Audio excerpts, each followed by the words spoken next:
Hello，大家好，这里是飞行专家王机长 YouTube 官方频道。我们今天再来看一个神机组，这一次是美国西南航空1380号班机事故。2018年4月17日，一架波音737正停在纽约拉瓜迪亚机场，准备执行飞往达拉斯爱田机场的美国西南航空1380号班机任务。这架飞机在2000年建造，随后便一直在美国西南航空服役，到现在已经飞了18年。本次航班的预计飞行时间是4小时左右。顺便一提啊，哈德逊河迫降奇迹的全美航空1549号班机始发地也是拉瓜迪亚机场。本次西南1380号班机的机长曾是美国海军的第一批战斗机女飞行员，也是第一位驾驶大黄蜂战斗机在航母上成功起降的女性。退役后在西南航空工作，波音737的飞行时长超过了1万小时，副驾的总飞行时长也接近1万小时。可以看出本次航班的机组人员经验是非常丰富。起飞前准备工作已经完成，飞机一切正常。上午10点42分，1380号班机准时起飞。上午11点03分，飞机在32000英尺约合9800米的高度飞行。就在大家都以为这又是一次枯燥无味的旅途之时啊，整个飞机大乱套了。先是响起了巨大的爆炸声，随后机身开始剧烈抖动，机舱内冒出白烟，飞机上的人马上就开始感到呼吸困难。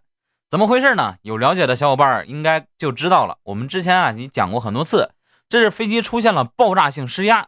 简单来说就是飞机在高空的时候，机舱内会加压来保证舱内人员的生存，舱内外压力差较大。这时如果飞机破了个口子，就会出现这种爆炸性失压的情况。失压之后，机舱内气压气温巨变，就形成了白雾。目前飞行员并不清楚发生了什么，不过机组以多年的飞行经验判断，飞机应该是出现了爆炸性失压。他们手动操纵飞机，让飞机暂时恢复了稳定。机组快速发现了飞机左侧发动机可能出现了故障，不过这个时候可不是解决发动机故障的时间。飞机失压之后和舱外环境连通，氧气含量极低，戴上氧气面罩也撑不了多久，这时候要迅速下降到可以正常呼吸的高度。飞行员联系了空管，请求在费城机场迫降。这时候我们来看看客舱的情况，空乘正在帮助大家戴好氧气面罩。结果就在这时他看见了此生都无法忘记的一幕，窗户外面竟然有一双人类的手。原来刚才爆炸性失压是因为左侧发动机爆炸，这里的机身被炸碎了，巨大的压力差把坐在窗边的乘客吸了出去。由于系好了安全带这名乘客没有彻底离开飞机，空乘赶忙把这些情况报告给了飞行员，机组这才知道后舱出大事了。大家想把飞出去的乘客拉回来，但是由于阻力过大很多人来帮忙也拽不动。副驾提出可以减小飞机速度来减小阻力，最终空乘和其他乘客一起把他拉了回来。遗憾的是，这名乘客目前已经失去了生命体征。现在飞机经过快速的下高和减速之后，已经离费城机场越来越近了。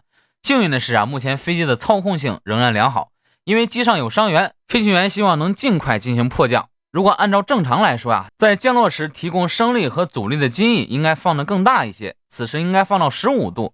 但机长敏锐地判断出现在飞机速度越低可能就会越危险，于是仅放下了5度襟翼，这样操纵性会更好一些。由于襟翼放得小，飞机就需要更快的速度来维持升力。副驾准确地计算出了5度襟翼着陆所需的速度，比正常飞机着陆要快43节，约合80公里每小时。飞机离跑道越来越近，就这样惊心动魄的时刻就来了。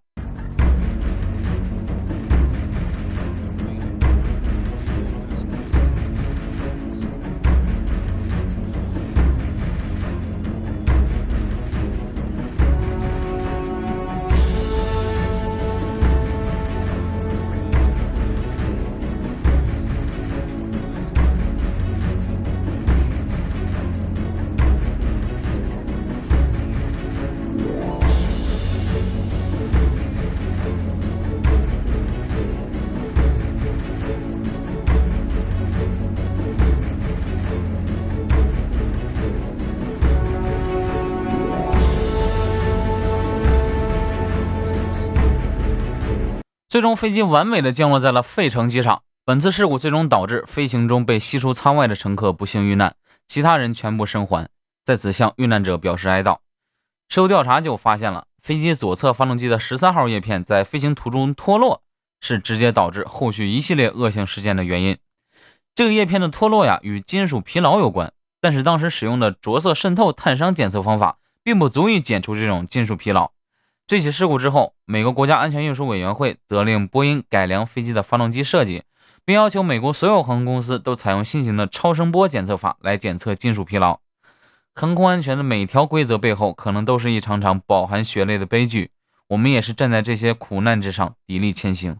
好的，那这就是我们本期视频的全部内容了。如果你喜欢的话，可以点赞、订阅并开启推送，这样就不会错过我的其他影片了。这里是飞行专家王机长，那我们下期再见。